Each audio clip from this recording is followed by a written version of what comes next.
We better stay out of that. We don't want to mess anything up.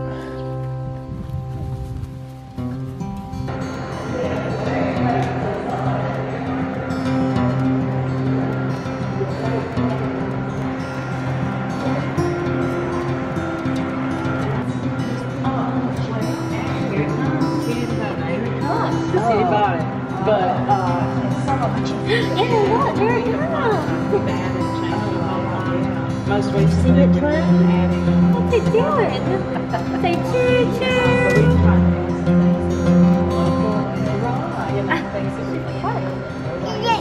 Choo choo.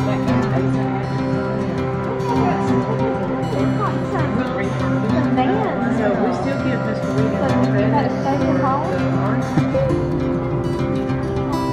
It's the little red caboose. somebody's face on the back. Yeah. See, we learned, you remember that song? Little Red Caboose? We sang that, so they got. Yeah.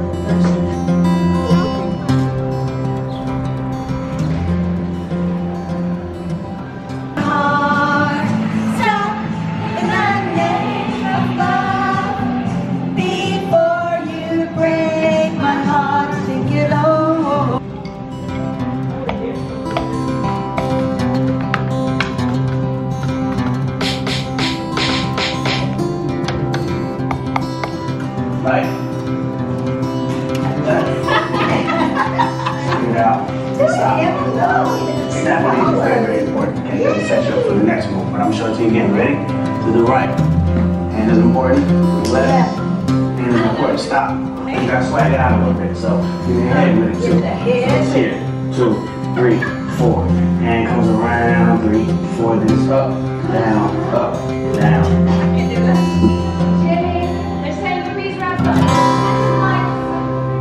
This green roofed house here was ours growing up.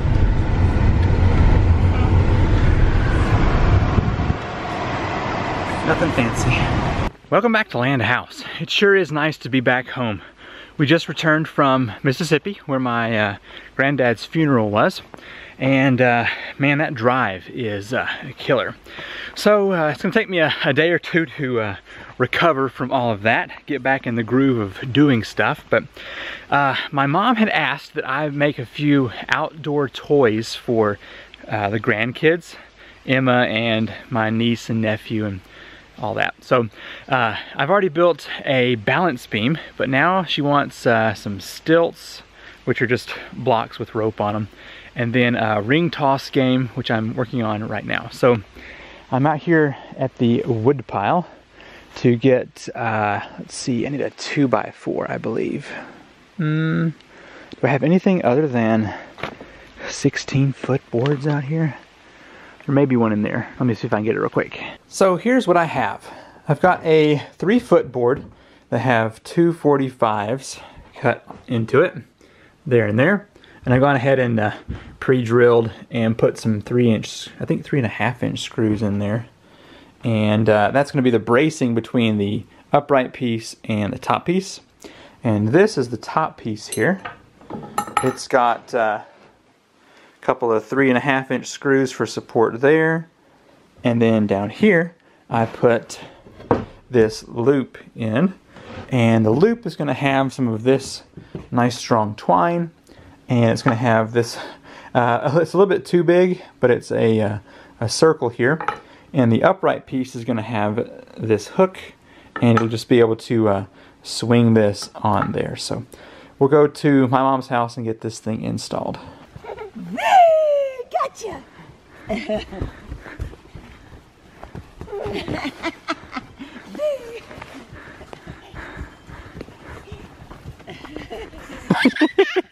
You're gonna get dizzy. Okay, while my mom and Emma have been playing, I got the game set up. I only got down about 1.5 feet before I hit too many rocks. But anyway, I think it's gonna work out all right. You just grab this loop here, you stand back, and you try to get this on that hook. Nope.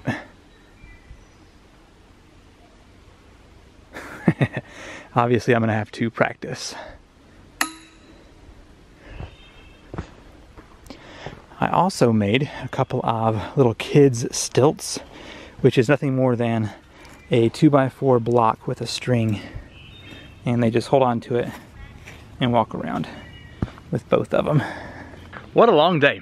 I know I didn't show you much of it at all, but we went shopping, got some groceries, went to Mimi's house and did all that stuff for her playground, and went to, so my granddad just passed away, and then my brother-in-law, you've seen him on the channel a few times, his grandma just passed, so they're gonna go back down to Mississippi here this upcoming weekend.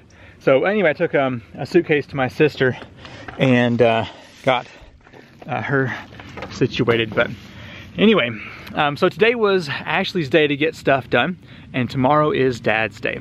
But for the next 17 days, I'm working third shift at my job because my coworker's out, which means it's gonna be kind of a different 2 weeks for you. But tomorrow, I'm gonna try and get some stuff done between sleep. Yeah, third shift this next 2 weeks is gonna be a killer. Normally I work the weekends and I have 4 days off every week. And this working every night for 2 weeks is gonna be exhausting. But, so today, I didn't really feel like filming. I mowed the grass, watered the garden. I dug the trench for the road over here so that whenever it rains, the water will wash out of that. I also dug the trench in the back of the house again. So I just scooped out a shovel worth and poured it over. So when there's drainage off the hill, it'll just come down into that and wash away. Here's the trough that I cleaned out. So whenever it rains, a lot of water comes down the road here, and it hits this trough and washes off into the ditch. It just saves the road further down from being washed out too much. I also set up the tent that I have been sewing, and it is coming along quite nice. But I am really tired, so I'm gonna go inside for a while and relax. But this vlog may not be as exciting as some of the previous, but I hope you understand. It's a new day and I feel a whole lot better. Sometimes when I don't sleep well, I just laze around and don't do anything. Well, you can see over here on this window that we have some blinds. Ashley had some of her old co-workers over for a little get-together, and they were commenting on how creeped out they were that we didn't have blinds on our windows. Didn't bother me, but Ashley wanted some after that, and so now I'm going to get them installed on this window. Got this one. They were at Walmart for like $10 a piece, so I figured it was a decent enough deal. So yesterday evening, after I had finished mowing the yard, Em and I stopped and talked with my neighbor, and he has a zero-turn mower. And I said to him, do you think that a zero-turn mower would be able to handle our hill out front? And he said, let me stop by and we'll just test it out. So he did, and he wound up mowing the entire yard for me.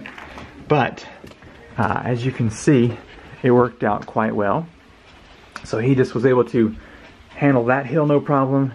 And he said this was the steepest part, but it was fine as well. So, that being said, next year I'm going to look into buying a zero-turn mower. He has a really big commercial grade mower, and I definitely can't afford $7,000. But I did find one called a Toro. I think it was a 4,200. It was 3,000, 28 to 3,000, and that's one that I could afford. So anyway, if you have any knowledge on zero-turn mowers, I would appreciate that if you'd like that down below. The same neighbor that cut the hill in front of the house also takes his mower and trims along our road, which is pretty long. But he doesn't get down this kind of thing that obviously is too big for a mower to handle. And so I've just ridden the four-wheeler up here with my weed eater, and I'm going to just cut this down so that it is small enough for him to ride over. But I'm really wanting to try out a product I purchased on Amazon, and that is the Weed Warrior replacement. I guess there's an attachment that comes with these, but it's got a metal serrated edge there on it. Should be fun to try out. So let me just pull this pin up here on the Badger head and get the blade installed here. Uh-oh, I'm already seeing a problem. Doesn't seem to fit on that one. Man, that's no good. Man, sad news. I tried to put the Weed Warrior on here, and it doesn't fit. It's just short by about 1/8 of an inch or so, but don't think it's going to work. Well, luckily I brought some of the string up here so I can still take care of this beast.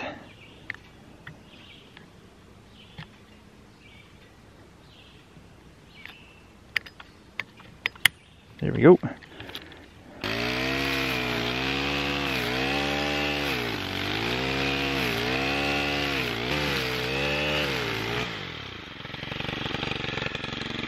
I think those blades would have done an even better job, but the string got it down to that point at least. I'm not sure if he'll try to tackle that with the mower or not, but anyway, maybe I'll find some way of attaching these other blades and give them a test. I was getting ready to pull the four-wheeler up to the house and use the hose to get it cleaned off, and then I thought, I wonder what would happen if I tried to use the ram pump water tower storage with the hose down here instead. So let's click this thing over to jet and just see what kind of pressure we have down here. Maybe enough to get this clean. Oh yeah, that's way better than running well water for this.